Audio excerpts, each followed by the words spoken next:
नमस्कार दोस्तों, मेरा नाम गजेंद्र है और आपका हमारे चैनल बदलता फैशन में बहुत बहुत स्वागत है। तो दोस्तों, आज हम बात करेंगे कुर्ती के बारे में। कई बार मेरे पास में कमेंट आते हैं कि सर कुर्ती तो हम बना लेते हैं, अच्छे तरीके से बना लेते हैं, पूरी कंप्लीट भी कर लेते हैं, लेकिन फिर भी क्या होता है, उसकी फिटिंग अच्छे तरीके से नहीं हो पाती, उसमें 2-3 मिस्टेक हो जाती है। मिस्टेक क्या हो जाती है कि जैसे मेरे पास में कमेंट आता है कि सर जो गला होता है ना हमारा पीछे की तरफ जाता है, या फिर इस तरीके से शोल्डर से गिरता है, या फिर आर्म होल में झोल आ जाता है। तो ये छोटे छोटे टॉपिक होते हैं, इनके चक्कर में होता क्या है कि पूरे सूट की फिटिंग ख़राब हो जाती है। तो छोटी छोटी बातें, मैं सारी बातों को डिटेल से एक्सप्लेन करूंगा कि आप सूट की कटिंग किस तरीके से करें ताकि आपके आर्म होल में भी झोल ना आए और गला भी पीछे ना जाए और शोल्डर से भी ना गिरे और बहुत अच्छी फिटिंग आप सूट बनाना सीख जाएँ।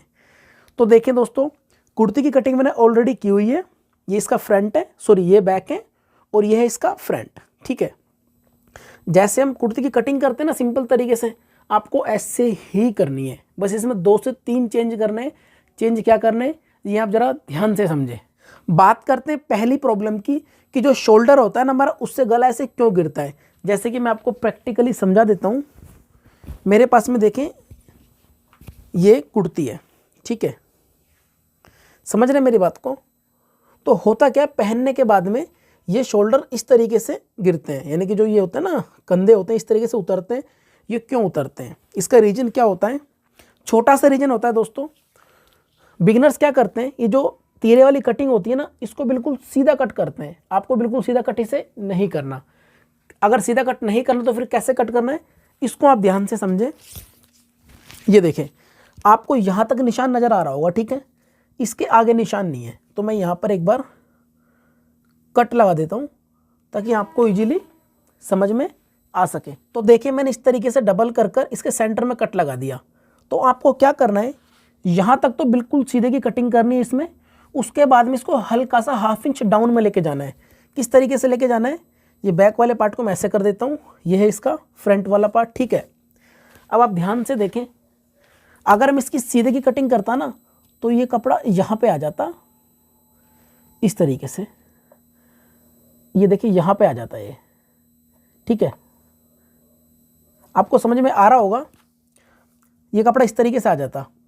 तो देखिए, यहाँ तक तो मैंने बिल्कुल सीधे की कटिंग की है। उसके बाद मैंने हल्का से इसको इस तरीके से डाउन में लेके गया।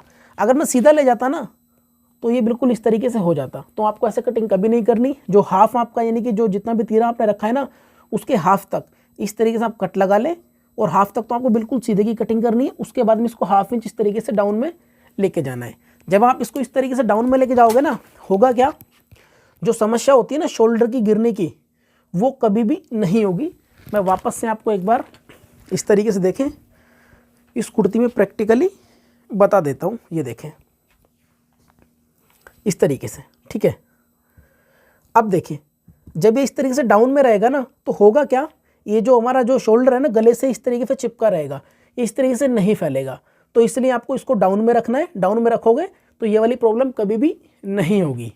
तो पहली प्रॉब्लम मैंने आपको बता दी कि गला इस तरीके से क्यों गिरता है। अब बात करते हैं दूसरी प्रॉब्लम की। दूसरी प्रॉब्लम होती है कि जो आगे वाला गला है ना, ये पीछे की तरफ जाता है। तो उसके लिए आपको क्या करना है, उसके लिए हल्का सा आपको चेंज करना है। जो बैक वाला पार्ट है ये आपको 1/2 इंच बड़ा रखना है, और फ्रंट वाला आपको रखना है छोटा। सिर्फ इतना सा चेंज करना है और कुछ भी आपको चेंज नहीं करना। मोस्टली बिगिनर्स क्या करते हैं, इस तरीके से बैक और फ्रंट बराबर कट करते हैं। आपको बराबर कट नहीं करने, 1/2 इंच छोटा बड़ा रखना है। उसके बाद में आपने इसकी स्टिचिंग करनी है।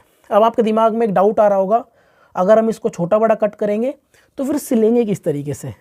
इसकी आप टेंशन ना लें, सिलना सेम तरीके से ही, ऐसे बराबर करके ही सिलना है। उसमें कुछ भी बदलाव नहीं करना, बस आपको बदलाव यहीं पे करना है। जो फ्रंट वाला पार्ट है 1/2 इंच छोटा और बैक वाला बड़ा, इस तरीके से आप कट करेंगे तो आपका गला भी पीछे नहीं जाएगा। तो मैंने 2 बातें आपको समझाई कि शोल्डर से गला यानी कि इस तरीके से क्यों गिरता है और गला पीछे क्यों जाता है।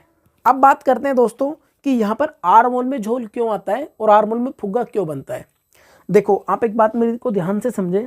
बिगिनर्स क्या करते हैं, जब मतलब कोई नया नया सिलाई सीखते हैं ना, वो सिर्फ एक ही बॉडी का मेजरमेंट लेते हैं, यानी कि जो सीने का जो मेजरमेंट होता है ना वो एक ही लेते हैं। अगर आपको परफेक्ट तरीके से बॉडी मेजरमेंट सीखना है ना, तो मैं एक वीडियो का लिंक आपको डिस्क्रिप्शन में दूंगा, आप वहाँ से जाके पूरा परफेक्ट बॉडी का मेजरमेंट सीख सकते हैं। लेकिन अभी आप इस चीज़ को समझें कि आर्म होल में झोल क्यों आता है, ठीक है। आपको कभी भी सूट बनाना है तो आपको मेजरमेंट दो लेने सीने के, एक होता है अपर ब्रेस्ट, एक होता है लोअर ब्रेस्ट, ठीक है। और जो लोअर ब्रेस्ट होती है ना वो आर्म होल के बिल्कुल नीचे से ली जाती है, और जो अपर ब्रेस्ट होती है, जो हमारा ब्रेस्ट का उभरा हुआ भाग होता है, वहाँ से उसका मेजरमेंट लिया जाता है, ठीक है। अब एक बात ध्यान से समझें, यहाँ पर मैंने बिल्कुल सीधा निशान लगा रखा है, ठीक है। तो यहाँ पर जो मैं मेजरमेंट रखूँगा ना बॉडी का, वो मैं रखूँगा लोअर ब्रेस्ट का, ठीक है। अब इनका जो भी साइज है उसमें 3 इंच प्लस करने के बाद में जो चौथा भाग बन रहा है ना लोअर ब्रेस्ट का, वो बन रहा है 10.5। तो यहाँ पर देखिए 10.5 पर मैंने निशान ऑलरेडी लगा रखा है, ठीक है। दोस्तों ध्यान से समझे, बहुत बारीक चीज़ मैं आपको बता रहा हूँ, ठीक है। ये तो हो गया लोअर ब्रेस्ट। अब बात करते हैं अपर ब्रेस्ट की। अपर ब्रेस्ट का जो आपको मेजरमेंट रखना है वो आपको आर्म होल के निशान से 2.5 इंच नीचे बिल्कुल सीधा निशान लगाना है, और यहाँ पर आपको अपर ब्रेस्ट का मेजरमेंट रखना है। अब इनकी जो अपर ब्रेस्ट का मेजरमेंट है वो है 41 इंच, उसमें 3 प्लस करूँगा तो बनेगा 44, और 44 का चौथा हिस्सा बनेगा 11 इंच। तो मैंने यहाँ पर 11 इंच पर निशान लगा दिया, ठीक है। अब इन दोनों निशानों को इस तरीके से मिलाना है। ये वाला निशान हल्का सा इस तरीके से देखें, अंदर की ओर साइड जाएगा इस तरीके से, ये देखें, ठीक है। तो आपको इस तरीके से निशान लगाना है। अब बिगिनर्स क्या करते हैं, ध्यान से समझे। अब ये वाला निशान मैंने अंदर की ओर लगाया ना, वो सिर्फ एक ही मेजरमेंट रखते हैं बॉडी का, और इस निशान को देखें इस तरीके से ले जाते हैं। ये निशान हल्का सा बाहर की ओर जा रहा है ना, वो इस निशान को इस तरीके से ले जाएंगे, ये देखें इस तरीके से। अब इन दोनों निशानों के बीच में आपको हल्का सा कपड़ा नजर आ रहा होगा। इसी कपड़े का दोस्तों क्या होता है, झोल बनता है, जिसे हम बोलते हैं ना कि आर्म होल में झोल आता है, खिंचा होता है, फुग्गा बनता है।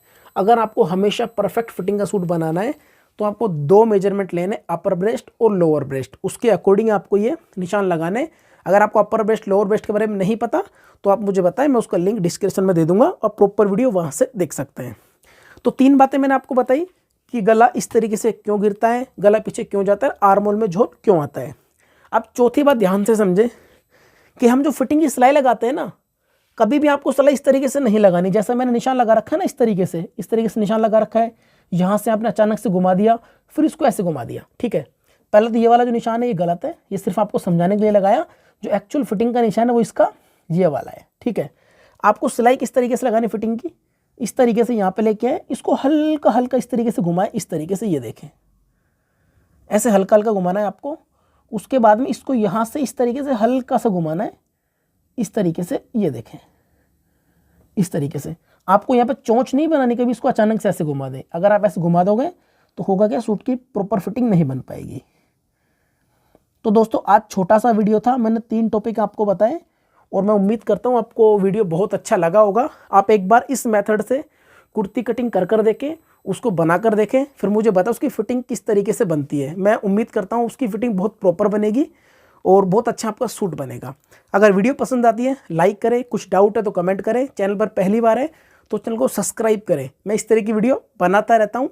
अब मैं मिलता हूँ किसी अगली वीडियो में, तब तक के लिए नमस्कार।